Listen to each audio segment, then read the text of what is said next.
everyone. Welcome back to WST Deep Dive. I am Liz. I am joined by Connor as always. Thank you so much for joining us for episode 2. We had amazing feedback for episode 1 where we talked about Colby Barlow. We talked about him at Dev Camp, did some player interviews, and talked all about what to watch for him this year. We're excited to do the same with Brad Lambert for the second episode. So without further ado, let's jump right into it. So here it is, Brad Lambert. You can tell by the title of the video. That's who we're going to be deep diving today. He's from Finland. He's a center / right winger. We're going to have more to say on that later on in the episode, so stick around. 6 foot, 183 pounds, so a little bit smaller frame, but we'll get into the speed. He more than makes up for it. A 2022 30th overall pick in the first round. That was the second pick of the first round for the Jets that year. The first pick was Hrabchak and Lyss Houde, who they took 14th overall.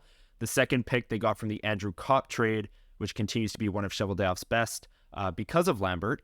And he's 20 years old. He played last year with the Moose, has played with the Seattle Thunderbirds, and he spent some time in some Finnish men's professional leagues before his draft. And on the topic of his pre-draft, there is a reason that he went 30th overall. As many of you know, he was kind of projected to go a lot higher going into his draft year, slid down the board, and the Jets were able to get him at 30th overall. Liz, I'll let you maybe take a peek behind the curtain as to why he slid in the draft and what he's done since then. Yeah, I mean, when it comes to the NHL in the first round draft, when it comes to wingers and forwards and guys who skate, guys who shoot, guys who score, you got to look at points. That's one of the easiest things to take a look at when it comes to younger players who are playing in different leagues, different countries, and figure out how they produce against their competition is really, really important. And leading up to Brad Lambert's draft year, let's just say point production was not so much his thing. Toss this onto a graph here just to show going into that draft where he was selected 30th overall, points aren't everything, and I'll be the first to say that. We understand that, but it's really hard when there's so much talent that exists in the first round of a draft to select a guy who had 10 points in like 60 games in his draft year, which is what the reality was for Brad Lambert. You can see the average point per game for guys who are drafted, who are also forwards in that year, was skyrocketing above even averaging a point per game. So little things like that made it difficult to kind of choose a guy as high up in the draft as someone like Hrabchak and Lyss Houde or something like that. The reason he was still drafted in the first round is because all of the things about his skating and his skill and his talent that we had seen for years leading up to this were still true. It just wasn't enough to set him above some of the other competition in that first round. But as you can see on this graph here and what we'll talk about, things have definitely looked up for Brad Lambert since that year. And, things are only getting steadily better for the player as he's gotten a little bit more acclimatized to how the Jets want to develop him. Yeah, and I will just say, off the top, we'll say this a lot throughout this episode, but he is a polarizing prospect, and general managers in the NHL, most of the time, I won't say all the time, but most of the time, they like the safe pick. You won't look at points per game for a 6'4" defensive defenseman because you don't care if he puts up points. Brad Lambert, I brought up the frame. He's only 6 feet tall. He's a winger, maybe a center. You need that guy to produce. You need that guy to put up points. So points per game and him being super low going into his draft year would affect his draft stock more than it would if Elias Salomonson's points were really low in his draft year, for example. He's the type of player that you need. He's got the skill. He needs to put up the points, and that in his draft year really hurt his stock. But hey, the Jets, like you said, have benefited from it because he's really put strong seasons together in the past few. So it has been a very interesting past couple of seasons for Brad Lambert. We've seen him move from continent to continent, league to league, but he settled into a pretty permanent home last year with the Manitoba Moose. So a lot of Winnipeg Jets fans are familiar with the player since he was playing locally. We saw a lot of really good, exciting stuff from him with the Moose and the team he was playing with there. We're going to talk a little bit about what some of the strengths are that we saw from Brad Lambert last year, as well as in some of his other developmental years, and what some of those strengths are that we're hoping to see translate into either a larger role in the AHL this year or playing with the NHL club, but then also what some of the weaknesses are for the player that we have to watch for and see how that's going to adjust as he continues to grow and develop.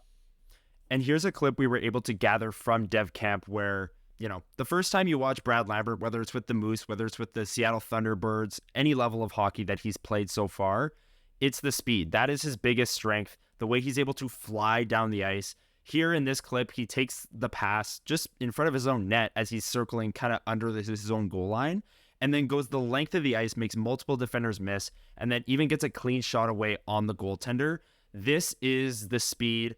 There is sort of a distinction. I don't know if you agree, Liz, but the speed and the zone entries, I think it's two different skills in a way. Like, speed can help you kind of mask being a bad zone entry player, but Brad Lambert has both. and having speed definitely helps. But his ability to make people miss right at the blue line, blow right past them, and then in this clip, you see him get a shot off. But in some clips, he'll curl right at the blue line and look for teammates, very Mark Scheifele-esque, where he'll turn right at the blue line and have the whole ice to look at and then make reads. Or in this case, he'll just put his head down and go take a shot on the goaltender, which is also a really great option as well. You'll hear a lot of people compare him to Nikolai Ehlers because of this strength. And Nikolai Ehlers is one of the best players in the NHL at zone entries. So that's a tough place to get to for Brad Lambert. But with the speed, with the ability to make people miss, be shifty right at the line, he has the tools to maybe not be as good as Nikolai Ehlers, because again, he is like elite of the elite at something like this, but to get near that level and get to an NHL level where he's excelling at zone entries, I think is one of his biggest assets. And it's something that he's going to have to do at a young age if he's going to crack the Jets roster this season. Don't get us wrong, Jets fans definitely should be excited that people are drawing parallels to Nikolai Ehlers, and it's a very human thing to do compared to what you know, but there are other players kind of in the league that I feel like are better comparables for someone like Brad Lambert, that if you know their game, it might be a good scale to base him off of when you think about what his skill might look like at an NHL level. We actually asked Brad about this at Dev Camp, asking him a little bit about what sorts of players he models his game after, and we were not surprised to hear what he had to say. When I was younger, I liked watching a lot of Patrick Kane, Sidney Crosby, obviously. I think everyone did. And then, a little later on, now I like watching, obviously everyone likes watching Luke David a lot. Kyle Connor, Barzell, those type of players, fast players who can drive the play. So there it is, Brad Lambert. We did ask Colby Barlow that question as well, who he models his game after. Brad Lambert came up with a lot of names there. The one that stood out most to me, and I knew it right when he said it, was Matthew Barzell. When I watch Brad Lambert, I feel like there's a lot of Matthew Barzell in his game. Like you said, a lot of people will make the kind of local connection to Nikolai Ehlers with the speed and the zone entries. And here's another clip of that we got at development camp. But when I watch him and I watch Matthew Barzell, I don't know if it's the way that they skate, kind of more down with their head up, looking to make a play, good playmaking skills. I don't know what it is, but they just seem like very, very similar players to me. I'm not saying that Matthew Barzell is a top-line center in the NHL, right? And a bona fide top-line center. I'm not saying that Brad Lambert's that right now. I'm just saying their play styles are very, very similar if you wanted an NHL example. And here's another clip where he's flying through the neutral zone. He receives a pass, and he maybe bobbles the puck a little bit at the blue line. It's not a clean zone entry. This is the distinction again, speed and zone entries. This is not a clean zone entry. He loses this puck, and it goes into the corner. He's forced to rim it all the way around. But the speed got him into the zone in the first place. He's trying to make a move around a defender. Most of the times he will make that inside-out move, and then, like we saw in the last clip, be able to shoot, be able to feed someone who's maybe crashing the net, do a lot of things off of the ability to enter the zone, the speed. But, I mean, just look at that clip, the way he's skating. I don't know. I just see Matthew Barzell. And I knew that before we asked him the question, and when he said it, when we asked him the question, it's almost like, yes, I'm so glad you said that, because it kind of vindicates my own take of I just see Matthew Barzell. I don't know what it is, but there was another clip that we got from development camp. Brad Lambert, the speed. Is there anything else, Lyss, that we want to talk about before we move on to the weaknesses? And then later on in the episode, of course, we're going to preview. He's got a massive summer, massive fall ahead of him. We got a lot to talk about there. Anything else, or do you want to move on to weaknesses? Well, I think we're going to do the same thing as I kind of did with the Colby Barlow thing, where it's like, hey, here's a cool, it's actually the inverse. For Colby Barlow, we're talking about a weakness. I was like, here's why it's actually a good thing. I'm going to talk about the skating as a little bit of a weakness. So let's dive right into that. Oftentimes when NHL players are really, really good at something, it often means that they were the best at it kind of growing up in a lot of their developmental years. We often see, for example, the example I always give is in the first rounds of the NHL draft, you usually have offensive defensemen, because you're always drafting really, really dominant kids who were dominant in their youth hockey, and defensive defensemen by their nature have to not have possession of the puck a lot in order to do their job, which just isn't the case for young, super talented players. And a guy like Brad Lambert, I'm not saying that he's been the best player in every single league that he's been in.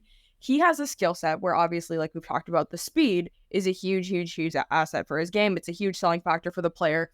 And what that means is that as Brad Lambert has grown up and in some of his developmental years, he hasn't been put in a lot of high pressure situations where he's had to make really important reads and really smart decisions because he's able to skate his way out of them or avoid them altogether. So it's been interesting to watch, and we'll dive a little bit more into this. But as you know, his transition to the Moose, for example, where he's played a lot with a guy like Jeff Malott. I was speaking with Mark Morrison earlier this spring, and he was very deliberate about keeping those guys glued together because a guy like Brad Lambert playing at the AHL level, which is much faster and playing with more professional players, frankly, than the Seattle Thunderbirds, you are going to have to learn how to make those split decisions because, yes, you're still fast and you will be fast no matter where you go, but the gap is getting smaller and smaller as he grows older. And even if he were to make the jump to the NHL this year, it's going to be even bigger. And one thing that I wanted to talk about, and I'll use this kind of still frame as an example, I watched a lot of Brad Lambert in preparation for this video, looking for, his ability to make those reads, make those high pressure decisions, make the right defensive play at the front of the net. And I'm not saying that he never did that or he didn't play center in his own zone ever. I'm not saying that, but there was a lot of times, this still frame is an example. He's right at the bottom of the screen there. I wish we had kind of a clicky red pen to show you, but he's right at the bottom of the screen, number 13. He's playing a winger responsibility in the defensive zone. Jeff Malott, who you just brought up, Mark Morrison, very adamant on keeping those two players together. He's down below the goal line, and then the other winger is in front of the net by the crease there with the other Moose defender. But Lambert's responsibility in this moment, the puck is below the goal line. He is a winger. He's playing as a winger in the defensive zone, and this was a common theme that I saw. I was looking for him, make some plays like Jeff Malott is doing. He's got to cover that guy, gearing up for the one-timer right in the middle of the slot, right? I wanted to see a play where Brad Lambert made that play. But more often than not, coming back into the zone, whether he was the last guy back and Jeff Malott was further back, so he just took the responsibility, or it was a game plan thing where they said, Malott, when the puck goes in our own zone, you're playing center, you're below the goal line. We want you, bigger frame player playing below the goal line maybe. I'm not sure what it was, but this is something he's going to have to learn going into the NHL next season. A lot of people saying, well, maybe he'll be a 2C, but there's a lot of times where he's just straight up playing winger at the AHL level. And if you just throw him as the second line center on the Winnipeg Jets, that is going to be a massive, massive learning curve. And yes, he's 20 years old. A lot of the NHL game will be a huge learning curve for him. But I think the defensive side, making the high pressure decisions, like you said, the split second reads are going to be an even bigger learning curve because he often passed those responsibilities off at the AHL level. And this still frame is just one little example of a bigger picture and something that I saw when watching Brad Lambert. Now, normally the what to watch for segment, we're like, we'll kind of just throw this in at the end for a couple of pointers for people to watch some of these prospects or players over the next little bit. But there's a lot of conversation to be had about Brad Lambert specifically right now in the what to watch for, because this is going to be probably one of the biggest falls of his life coming up. The Winnipeg Jets top 6 roster spot is his to win, and it's also his to lose. We've seen, there are some openings up there, whether it's a center or winger role, and that's kind of the big conversation to be had. Kind of where I'm at when it comes to Brad Lambert is I think he needs to show that his skill set, his, big selling factors are at the NHL level. I'm not too worried about the little things that he needs to get better at. He's got time. He'll figure those out. I think he needs to be skating at an NHL level. I think he needs to be entering zones at an NHL level, doing those things at the level of some of the line mates that he'd be playing with. We can build up the rest of those areas. Those can grow still, but I think he needs to be competitive in those areas at the NHL level in order to secure that spot. What about you? What do you think this fall is going to look like for him? And what do you think is going to be most important for him to really tackle and focus on in training camp? Yeah, I agree with you. Like, I think all of those things that he needs to show, his biggest strengths that we've talked about at length in this video, need to be on full display. And, we even got a clip here, I'm just bringing it up, from development camp where Lambert, he's in the defensive zone, he's on the wall there, 93, makes the play, and then quickly makes a pass up the ice. The Jets are coming down, the Jets versus the Jets coming down 2-on-2, and then he receives a drop pass, and then this curl I brought up earlier, his ability to kind of get that space because he's using his speed, he's skating well, he curls around the defender and is able to make a play. It doesn't work out, and then he gets back and defends the player on the rush coming back as well. That's him skating at an NHL level. I know it's dev camp, so it's not necessarily him actually skating at an NHL level because it's in June and it's development camp. But at the same time, I do think that was an example of what he needs to do, obviously at a higher level come NHL season, come training camp. Like you said, Sean Monahan, he signed with the Columbus Blue Jackets, so there's an opening there, but Vladislav Nemestikov was pretty darn good as the Jets 2C last year. Cole Perfetti could be a center. There's a lot that is in the air come training camp, and Brad Lambert has the ability to do that if he does all the things that you said, so I 100% agree. And the next question to this conversation, we've hinted at it all video long, but the top 6 spot is there. Is it as a center or a winger? Lyss, which one do you think is more likely? Say Brad Lambert makes the Jets this year. Is it as a center or as a winger? What side do you lean on there? I was ready to answer the question, and then I faltered because you said, what do you think is going to happen? And then what do you think should happen? Those are always two different things, right? Because where I'm at right now is I'm of the opinion that this player is a natural born top 6 winger in the NHL. Okay. Don't try and do the Patrick Laine of turning him into a defensive forward or whatever. I think this is a type of player that has such a unique strength and strong skill set when it comes to his offensive ability with the skating and the ability to move there, that I think you just lean into that all the way, make him the best that he can possibly be in that area. And, you hopefully turn him into a net neutral when it comes to the defensive stuff, but I'm not too concerned about that. I think this player is a winger. However, I don't think that that's what the Jets are thinking, and I feel like you're probably in alignment with where I'm at on that one, seeing as, what we've seen him do with the Manitoba Moose in this past bit. Absolutely, and I think, like you said, I think the organization leans more towards him being a center because with the Moose, I just brought up the fact that, yes, he passed off a lot of those responsibilities in the defensive zone, and maybe that'll get passed along that, hey, this guy didn't really play center. Well, he did, but not technically. Jeff Malott took a lot of those responsibilities as well, that learning on the fly thing that we mentioned earlier on. I do think that they're going to try and make him a center, and he could be a center, but I agree with you. I think he's a winger. The speed gives him enough upside to just kind of burn down the wing and learn on the fly. Cole Perfetti is a player who's actually played center his whole development career, and he was even made a winger coming into the NHL and remains a winger to this day on the Winnipeg Jets. Maybe that'll change come training camp. But I just don't see a scenario in which they actually do kind of give him the second line center role with all the defensive responsibilities, knowing that even in the AHL, he didn't have all those responsibilities and Jeff Malott helped him out a bit. Maybe he'll play with a player like Gabe Vilardi, or maybe he'll play with Cole Perfetti, and maybe Cole Perfetti will take a lot of those responsibilities. But I agree with you. I think he's more of a winger. The one kind of hang up for me is, yes, I think he's more of a winger, but with the Seattle Thunderbirds, with the Manitoba Moose, that's when he started to leap, and that's when he was moved to a center. It was with the Thunderbirds. He went down to the WHL, struggled for the first few games as a winger, got moved to center, and truly never looked back. So that's the only kind of holdup personally for me, is I think he is a winger at the NHL level, but looking at his development path, how he struggled as a winger, how he's played well as a center, even though he's not really playing to the true center position, taking all the, like Alexander Barkov level defense. I know that's an insane expectation, but taking all the center responsibilities and truly being a center, I'm kind of worried about that because he has been a center and excelled in that position.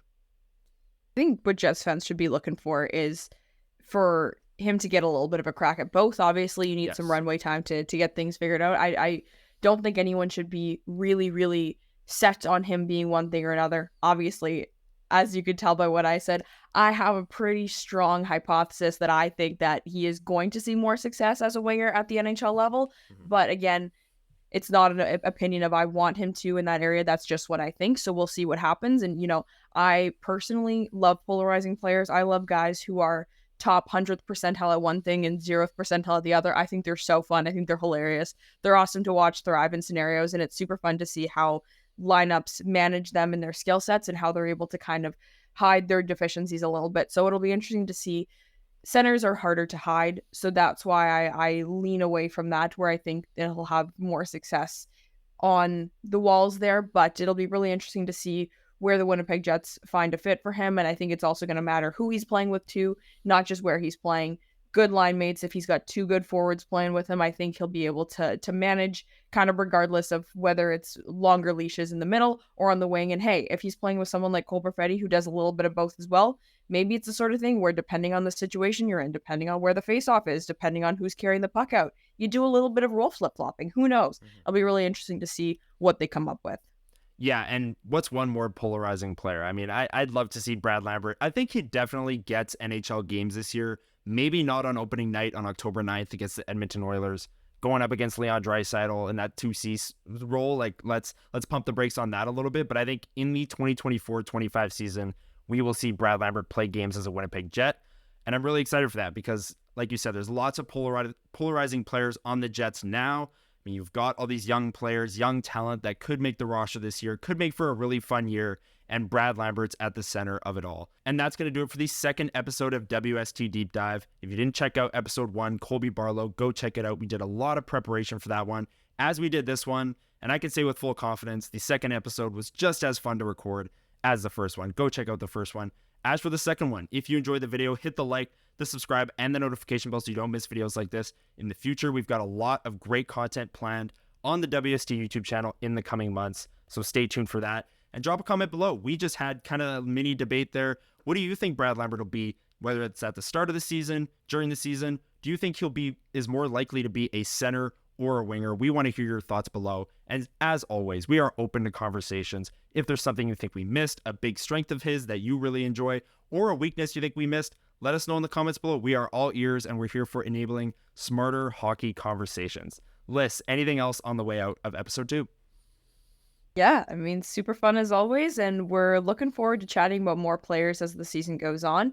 You know, and in our last video, we were so thankful to receive so many supportive comments and also lots of suggestions. We know that you guys want to learn more about lots of these players, and we want to learn about them too. So we want to see who is most popular among Jets fans, of who you want some deep dives on, prospects, players, potential trade targets from other markets, whoever you guys want deeper video analysis, analytical analysis on as well, especially as we move into more NHL players. You might be getting some more numbers from yours truly, because that's something that I love, and Connor and I will chat a ton about those. So let us know who you guys want us to hear talk about next, whether it's someone in the organization, not in the organization, or someone that you know super well that you want to get to know even better. Let us know, and maybe they'll be featured in episode 3.